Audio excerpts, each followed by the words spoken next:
नमस्कार, आप देख रहे हैं हॉर्नबिल टीवी। छत्तीसगढ़ की खबरों के हिंदी बुलेटिन हमर छत्तीसगढ़ में मैं अनुज आपका स्वागत करता हूं। आइए सबसे पहले नजर डालते हैं आज की सुर्खियों पर। हरिद्वार से आए महामंडलेश्वर कैलाश गिरी महाराज एवं मंत्रियों की मौजूदगी में मुख्यमंत्री विष्णुदेव साय ने सुना मन की बात कार्यक्रम का 123वां एपिसोड। वित्त मंत्री ओपी चौधरी ने टैक्स चोरी पर दिया बड़ा बयान, कहा कोई भी गड़बड़ी करता पाया गया तो बख्शा नहीं जाएगा, मैं खुद करवाऊंगा गिरफ्तार। आरंग के ग्राम पंचायत देवरी में एक घर की टाइल्स के नीचे मिले 35 नाग सांप, सभी सांपों को रेस्क्यू कर जंगल में सुरक्षित छोड़ा गया। मुख्य समाचारों के बाद अब खबरें विस्तार से। प्रधानमंत्री नरेंद्र मोदी ने रविवार को अपने मासिक रेडियो कार्यक्रम मन की बात के 123वें एपिसोड में देशवासियों को संबोधित किया।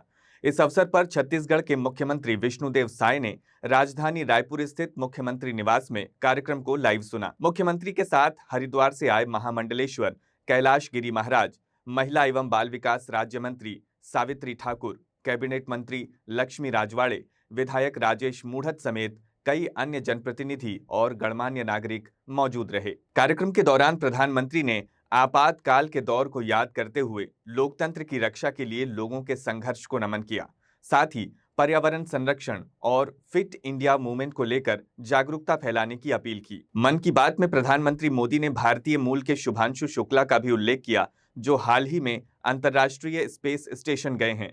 उन्होंने इसे देश के युवाओं के लिए प्रेरणा स्रोत बताया। इस मौके पर मुख्यमंत्री विष्णुदेव साय ने कहा कि मन की बात सिर्फ एक कार्यक्रम नहीं बल्कि जनसंवाद का सशक्त माध्यम है, जो हर नागरिक को राष्ट्र के निर्माण से जोड़ता है। देश के यशस्वी प्रधानमंत्री श्री नरेंद्र मोदी जी की 123वीं मन की बात सुने और हम लोगों का बड़ा सौभाग्य कि आज हम लोगों के बीच में महामंडलेश्वर पूज्य श्री कैलाशानंद जी गिरी महाराज जी उपस्थित हैं। उनके साथ हम सब लोग सुने। श्रीमती सावित्री ठाकुर जी उपस्थित हैं।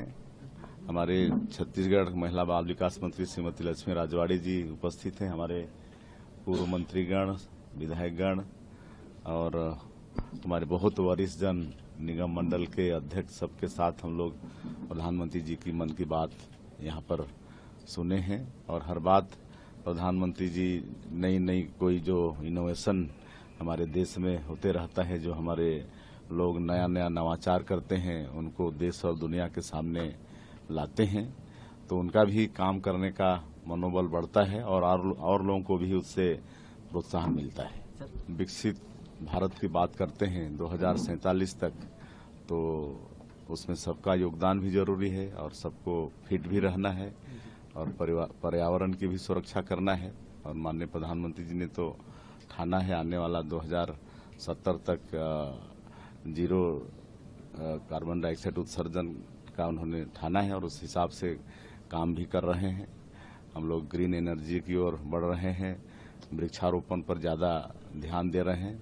माननीय प्रधानमंत्री जी ने पिछले साल ही हमारे देश में एक पेड़ माँ के नाम से शुरुआत किया है और पिछले साल भी हम लोग करीब 4 करोड़ पेड़ छत्तीसगढ़ के अंदर लगाए और इस साल भी 1.25 करोड़ का लक्ष्य रखा गया है। और हम आप लोगों के माध्यम से फिर छत्तीसगढ़ के लोगों से आह्वान करना चाहेंगे कि सब अपनी माँ के नाम से कम से कम एक पेड़ अवश्य लगाएं। बहुत ही गौरव की बात है कि शुभांशु शुक्ला जी अंतरिक्ष गए हुए हैं और वहाँ पर अपने देश का राष्ट्रीय ध्वज फहराए हैं। ये पूरे 140 करोड़ भारतवासियों के लिए बहुत ही गौरव का विषय है। मुख्यमंत्री निवास में रविवार को आयोजित प्रधानमंत्री नरेंद्र मोदी के मन की बात कार्यक्रम में शामिल होने के बाद छत्तीसगढ़ के वित्त मंत्री ओपी चौधरी ने पत्रकारों से बातचीत करते हुए टैक्स और जीएसटी चोरी को लेकर बड़ा बयान दिया। उन्होंने साफ शब्दों में कहा कि राज्य सरकार कर चोरी और भ्रष्टाचार को किसी भी सूरत में बर्दाश्त नहीं करेगी। वित्त मंत्री ने कहा कि इनकम टैक्स और जीएसटी से जुड़े मामलों में अगर किसी को भी गड़बड़ी की जानकारी मिलती है तो वे उसे उनके संज्ञान में लाएं। उन्होंने कहा कि यदि कोई व्यक्ति फर्जी बिल लगाकर टैक्स चोरी करता है या विभाग में कोई अधिकारी या कर्मचारी रिश्वत मांगता है तो इसकी जानकारी आप सीधे मुझे दें, मैं उसे एसीबी के हाथों रंगे हाथ गिरफ्तार करवाऊंगा। ओपी चौधरी ने यह भी स्पष्ट किया कि अगर जीएसटी की त्रुटि मामूली स्तर की हो, जैसे 10, 20 या 30% की गलती से हो गई हो, तो विभाग इसे नजरअंदाज करने को तैयार है। लेकिन अगर किसी ने जानबूझकर बड़े पैमाने पर टैक्स की चोरी की है, जैसे 10-20 लाख रुपए या उससे अधिक की गड़बड़ी, तो उस पर सख्त कार्रवाई की जाएगी। उन्होंने कहा, टैक्स विभाग बहुत ही संवेदनशील और शक्तिशाली होता है। यदि इस व्यवस्था में कोई अधिकारी खुद के फायदे के लिए भ्रष्टाचार में लिप्त पाया जाता है तो उसे और ऐसे लोगों को बख्शा नहीं जाएगा। उन्होंने ये भी कहा कि आम नागरिक, व्यापारी और मीडिया के लोग भी यदि ऐसे किसी भ्रष्टाचार की जानकारी उनके पास सीधे या किसी माध्यम से पहुंचाते हैं तो वे तुरंत कार्रवाई करेंगे। वित्त मंत्री के इस बयान को जीएसटी व्यवस्था में पारदर्शिता और जवाबदेही की दिशा में एक सख्त संदेश के रूप में देखा जा रहा है। उन्होंने करदाताओं से अपील की है कि वे ईमानदारी से अपना टैक्स भरें और किसी भी तरह के टैक्स चोरी से बिल्कुल दूर रहें। कार्यक्रम के अंत में ओपी चौधरी ने प्रधानमंत्री नरेंद्र मोदी के मन की बात कार्यक्रम को राष्ट्र की जागरूकता और प्रेरित करने वाला संवाद बताया। जी जी, यदि 1 रुपए भी अपने जेब में डालता है तो सीधे एसीबी और पुलिस से कार्रवाई। मैं तो हमेशा से बोलता हूँ कि अगर कोई जीएसटी का ऑफिसर या कोई भी ऑफिसर पैसे की मांग कर रहा हो, सरकारी खजाने में पैसा जमा कराना अलग बात है। अगर वो सरकारी खजाने के अलावा अपने लिए या फेवर मांग रहा हो, पैसा मांग रहा हो, तो कोई भी व्यक्ति हम तक सूचना पहुंचाए, निश्चित रूप से हमारे मुख्यमंत्री जी के मार्गदर्शन में हम एसीबी का रेड कराएंगे। मैं स्पष्ट रूप से बोलता हूँ। इसके अलावा जीएसटी में 10%, 20% की कोई छोटी मोटी गलती होती है, उसको भी इग्नोर करने के लिए डिपार्टमेंट पूरी तरह से तैयार है। लेकिन सैकड़ों फर्जी फर्म बनाकर संगठित तरीके से एक षड्यंत्र के तहत सरकार को अगर कोई व्यक्ति फर्जी बिल बेचकर सैकड़ों करोड़ का चूना लगा रहा हो, उसको छत्तीसगढ़ के जनता जनार्दन के हित में हम कार्रवाई करेंगे। छत्तीसगढ़ की राजधानी रायपुर से लगे आरंग थाना क्षेत्र के ग्राम पंचायत देवरी में उस वक्त सनसनी फैल गई जब एक ग्रामीण के घर में नाग नागिन सहित 35 सांपों का एक पूरा परिवार मिला। ये घटना न केवल पूरे गांव में चर्चा का विषय बनी हुई है, बल्कि आसपास के क्षेत्रों में भी आश्चर्य का माहौल है। ग्राम देवरी निवासी इंद्र कुमार साहू के घर में ये मामला तब सामने आया जब उन्हें अपने घर की फर्श के नीचे कुछ अजीब हलचल महसूस हुई। जांच करने पर घर के टाइल्स के नीचे एक बिल दिखाई दिया। जब संदेह गहराया तो उन्होंने गांव के लोगों की मदद ली और सांप पकड़ने वाले विशेषज्ञ को बुलाया। सांप पकड़ने वाले की सहायता से जैसे ही टाइल्स को उखाड़ा गया तो वहां का नजारा देखकर सभी दंग रह गए। बिल के अंदर एक नाग और नागिन के साथ 35 छोटे छोटे सपोले पाए गए। ये नजारा बेहद चौंकाने और डराने वाला था। एक ही घर में इतने सारे जहरीले सांपों का मिलना किसी खतरनाक हादसे की चेतावनी से कम नहीं था। गनीमत है कि समय रहते इन सांपों की मौजूदगी का पता चल गया, जिससे किसी की जान की हानि नहीं हुई। विशेषज्ञों ने भी सांपों को सुरक्षित तरीके से पकड़कर जंगल में छोड़ दिया है।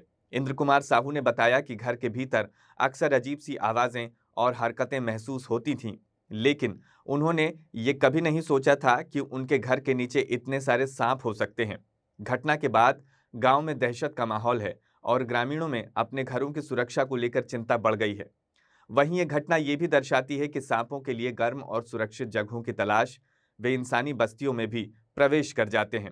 फिलहाल घर को पूरी तरह साफ करवा दिया गया है और ग्रामीणों को भी सतर्क रहने की सलाह दी गई है। इंडियन नेशनल कांग्रेस की राष्ट्रीय सचिव एवं छत्तीसगढ़ सह प्रभारी जरिता लैथ फलांग को कोरिया जिले के दौरे के अवसर पर कोरिया जिला कांग्रेस कमेटी की ओर से बैकुंठपुर स्थित राजीव भवन में प्रेस कॉन्फ्रेंस का आयोजन करते देखा गया। प्रेस वार्ता में कांग्रेस पदाधिकारियों और कार्यकर्ताओं की उपस्थिति के बीच जरिता लैथ फलांग ने आगामी राजनीतिक कार्यक्रम को लेकर विस्तार से जानकारी दी। प्रेस वार्ता के दौरान जब उनसे कोरिया दौरे के उद्देश्य के बारे में पूछा गया तो उन्होंने कहा कि उनका ये दौरा आगामी 7 जुलाई को रायपुर में आयोजित होने जा रही किसान जवान संविधान विषयक आम सभा की तैयारियों के सिलसिले में है। इस महासभा को इंडियन नेशनल कांग्रेस के राष्ट्रीय अध्यक्ष मल्लिकार्जुन खड़गे संबोधित करेंगे। जरिता लैथ फलांग ने कहा कि ये आम सभा प्रदेश की राजनीति में एक निर्णायक संदेश देने का काम करेगी। उन्होंने कहा कि आज के दौर में जब देश में किसानों के अधिकारों, जवानों के सम्मान और संविधान की मूल भावना पर सवाल उठ रहे हैं, ऐसे में कांग्रेस पार्टी की ये आम सभा इन मुद्दों पर केंद्रित रहेगी और जनमानस को जागरूक करेगी। उन्होंने बताया कि कोरिया जिला सहित प्रदेश के सभी जिलों में कांग्रेस संगठन को इस कार्यक्रम को लेकर एक्टिव कर दिया गया है और कार्यकर्ता जमीनी स्तर पर तैयारियों में जुटे हुए हैं। इस अवसर पर कोरिया कांग्रेस के कई वरिष्ठ नेता, पदाधिकारी और कार्यकर्ता मौजूद रहे। सभी ने एक स्वर में आम सभा की सफलता सुनिश्चित करने का संकल्प लिया और इसे छत्तीसगढ़ की राजनीति के लिए महत्वपूर्ण बताया। जरिता लैथफलांग ने यह भी कहा कि कोरिया कांग्रेस संगठन मजबूत है और आने वाले चुनावों में यहां से कांग्रेस मजबूत उपस्थिति दर्ज कराएगी। जैसे कि आप सबको पता है, आने वाले 7 जुलाई को हमारे राष्ट्रीय अध्यक्ष श्री मल्लिकार्जुन खड़गे जी, हमारे राष्ट्रीय महासचिव संगठन के केसी वेणुगोपाल जी, हमारे राष्ट्रीय महासचिव श्री सचिन पायलट जी और पूरे प्रदेश के जितने भी हमारे वरिष्ठ नेतागण हैं, हमारे सभी कार्यकर्ता और सभी समर्थक एकजुट होकर एक साथ मिलकर 7 तारीख को रायपुर में एक जनसभा में भाग लेंगे। जैसे कि आप सबको पता है, चाहे वो किसान भाइयों की बात हो, चाहे हमारे जवानों की बात हो या फिर संविधान बचाने की बात हो, कांग्रेस पार्टी ने ये ठान लिया है कि लोगों के हकों के लिए लड़ना है।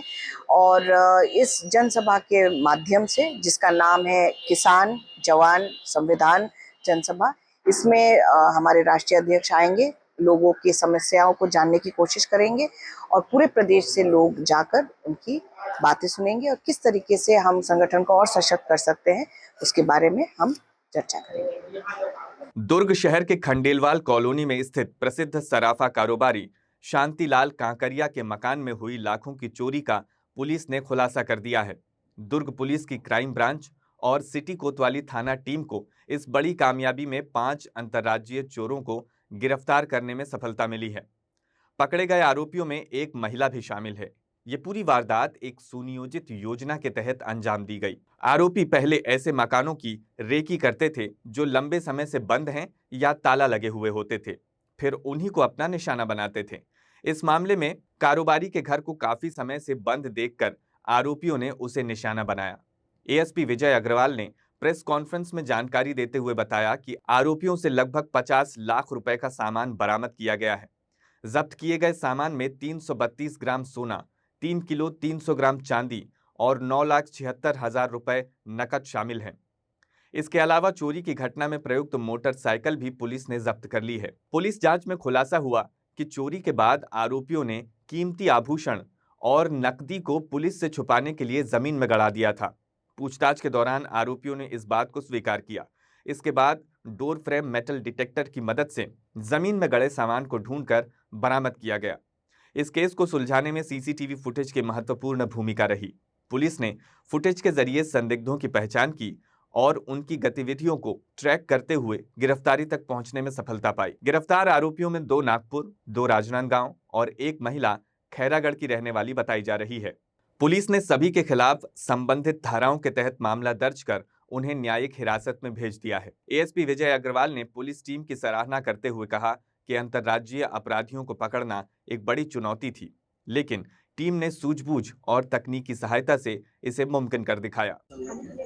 24-25 जून की दरमियानी रात में खंडेलवाल कॉलोनी में चोरी की घटना हुई थी और उस घटना पर पुलिस की टीम, एसीसीयू की टीम, दुर्ग पुलिस और एफएसएल की टीम मौके पर विजिट की थी और जो सीसीटीवी फुटेज मिले थे उसके आधार पर कुछ संदेहियों के विषय में ज्ञात हुआ था।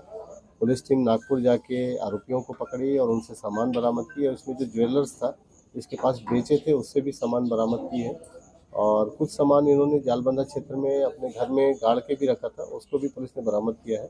इस तरह से लगभग कैश और ज्वेलरी और बाइक मिला के लगभग 50 लाख के आसपास का सामान बरामद हुआ। सर, ये आरोपी कहीं कहाँ के हैं? ये आरोपी मूलतः वर्तमान में महाराष्ट्र में कलमना और नागपुर के आसपास रहते हैं। पहले ये इस राजनांदगांव क्षेत्र में भी रहते थे। इनका आपराधिक रिकॉर्ड महाराष्ट्र और राजनांदगांव दोनों जिले का है। इस घर को निशाना कैसे बनाया सर? घर बंद था, सामने ताला लटक रहा था, तो वो रेकी के दौरान उनको ज्ञात हुआ, इसलिए उसको निशाना बना लिया। घर की रेकी किए थे और रेकी करने के उपरांत घटना की है। बिलासपुर के सरकंडा थाना क्षेत्र में एक दिल दहला देने वाली घटना सामने आई है, जहां अमन पटेल नामक युवक ने 2 युवतियों और एक नाबालिग पर धारदार हथियार से जानलेवा हमला कर दिया। जानकारी के अनुसार तीनों युवतियां गोल बाजार स्थित एक रुई भंडार में काम करती हैं और रोज की तरह शुक्रवार को भी काम से लौटकर कमरे में थीं। उसी दौरान आरोपी अमन वहां पहुंचा और अचानक धारदार हथियार से ताबड़तोड़ हमला कर दिया। हमले में तीनों पीड़ितों को गर्दन, हाथ और शरीर के अन्य हिस्सों में गंभीर चोटें आईं, जिन्हें गंभीर हालत में सिम्स अस्पताल में आईसीयू में भर्ती कराया गया है। क्या हुआ, मेरा बहन जो सुषमा है ना, उसका नाम सुनीता भी है। यहाँ ससुराल यहीं बिलासपुर खमतराई है उनका, यहीं शादी होकर आई थी। पति खत्म होने के बाद यहीं वो रुई धागा क्या बोलते हैं ना, उसी में काम कर रही थी। उसके बाद 2 बहन है, मेरा चाचा की लड़की ना, उनको भी काम में लगाई थी वो। करीबन यहाँ खमतराई के बाद यहाँ का क्या बोलते हैं भूकंप आवास अटल में 3 महीना हुआ था उनको वहाँ रहते हुए। फिर वहाँ से वो लोग काम करने डेली जाते थे। कल 27 जून 2025 का घटना है, करीबन 9 बजे की बात। मेरे को फ़ोन आया, भैया मेरे को बचा लो। तो क्या हुआ मैंने पूछा तो वो बोल रहे थे कि अमन पटेल मेरे को धार हथियार से वार कर रहा है। बस तीनों जने को, परमिला, उर्मिला और क्या बोलते हैं सुषमा। तो कुछ बताया कि क्यों आके अचानक से हमला कर दिया? हाँ, मेरे को बताया था। नहीं, क्यों हमला किया अचानक से आके? पता नहीं, उसको तो नहीं बताया। अभी क्या स्थिति है उनका? वो तो सीरियस हैं अभी तीनों जने। अभी सिटी स्कैन हो रहा है। भूकंप वेधशाला के पास अटल आवास में रहने वाली 3 बहनें जो रुई धुनाई केंद्र में काम करती थी, और कल एक अज्ञात युवक के द्वारा उनके निवासी स्थान में प्रवेश करके चापड़ से उन पर वार किया, जिसमें तीनों बहनें घायल हो गईं, जिन्हें उचित इलाज के लिए सिम्स में भर्ती कराया गया था, जहां उनका इलाज चल रहा था। और जो अज्ञात आरोपी था वो घटना कारित करने के पश्चात फरार था। पुलिस के द्वारा तुरंत खोजबीन की गई और उसे माकी मोंगरा कोरबा से गिरफ्तार कर लिया गया। आरोपी जो है वो जो 3 बहनें हैं, उर्मिला, प्रमिला और सुनीता, उनका पूर्व परिचित है। दुर्ग जिले के अहिवारा स्थित PM Shri English medium school में शाला प्रवेश उत्सव धूमधाम से मनाया गया। इस कार्यक्रम में मुख्य अतिथि के रूप में अहिवारा विधायक डोमन लाल शामिल हुए। कार्यक्रम के दौरान छात्रों को स्कूल यूनिफॉर्म, कॉपी किताबें वितरित की गईं और मेधावी छात्रों को अतिथियों ने सम्मानित भी किया। पूर्व नगर पालिका अध्यक्ष नटवर ताम्रकार ने मेधावी छात्रों को नकद पुरस्कार देने की घोषणा की। वहीं वर्तमान अध्यक्ष विद्यानंद कुशवाहा ने पर्यावरण संरक्षण पर छात्रों को जागरूक किया। इस अवसर पर छात्रों ने रंगारंग सांस्कृतिक कार्यक्रम प्रस्तुत कर माहौल को उत्सवमय बना दिया। इस बीच कांग्रेस ने इस पूरे कार्यक्रम को आधा अधूरा और आधी अधूरी तैयारी के साथ मनाने का आरोप लगाते हुए राज्य सरकार को घेरा। पीएम श्री स्वामी आत्मानंद स्कूल के प्रवेश उत्सव में पहुंचे, क्या कुछ कहना चाहेंगे? मैं आमंत्रण पर यहाँ पर संस्था में आया हूँ। निश्चित तौर पर कक्षा 6वीं, कक्षा 9वीं और कक्षा 1 के नववर्षीय छात्रों का स्वागत हुआ है, अभिनंदन हुआ है, प्रदान किया गया। पुस्तकों का भी शासन के जो नियम है उसके अनुरूप दिया गया। और ये प्रवेश उत्सव विद्यार्थियों में रुचि पैदा करना, उनका उत्साह को बढ़ाना और समस्त शिक्षक से परिचित होना, अपने गुरुदेवों का सम्मान करना, ये सारी स्कूल में आने के बाद मिला है। ये राष्ट्र निर्माण के क्षेत्र में आगे बढ़ेंगे, उनका भविष्य उज्जवल होगा। इसी में से कोई न कोई अच्छे मुकाम में पहुंचेंगे और अपने माँ बाप का रोशन करेंगे, साथ साथ संस्था का भी रोशन करेंगे। विधायक होने से पहले भी देखते हैं, पहले के स्कूलों की स्थिति और शिक्षा के बारे में क्या कहना चाहेंगे? पहले गुरुजी लोग अपने समय का और अपने बच्चों के प्रति बहुत ही लगाव और मेहनती थे। समय पर स्कूल जाना, और ये विषय भी परिवर्तन हुआ है। हम लोग अंकगणित, बीजगणित जो पढ़ते थे वो आज यहाँ पर हमको अगर बोले तो हम समझ नहीं पाएंगे, क्योंकि परिवर्तन है। और शिक्षा का क्षेत्र में एक ऊंचाई को छूने का हमारे राष्ट्रीय शिक्षा नीति भी लागू किया गया है। सबको अवसर मिले, मौका मिले, रोजगार को रोजगार मिले, इस तरह से शिक्षा नीति प्रारंभ की गई है। और उसका लाभ निश्चित तौर पर जिस तरह से विद्यालय का नामकरण हो रहा है, इंग्लिश विद्या माध्यम से इंग्लिश स्कूल खुल रहे हैं, तो इस क्षेत्र के जनता को और बच्चों को लाभ मिलेगा। एक छोटा सा और प्रश्न है, खोलकर उन्होंने सरकारी स्कूलों की जर्जरता को दूर किया है और भारतीय जनता पार्टी पीएम श्री और अलग अलग नामों से श्रेय बटोर रही है आधी अधूरी तैयारी के साथ। स्कूल तो स्कूल होता है जहाँ बच्चे पढ़ते हैं, नाम कहीं भी कुछ भी दो, पर बच्चे वहाँ पढ़ाई करेंगे और वही उद्देश्य होता भी है। आज के अंक में बस इतना ही। छत्तीसगढ़ की खबरों से अपडेट रहने के लिए देखते रहिए हॉर्नबिल टीवी।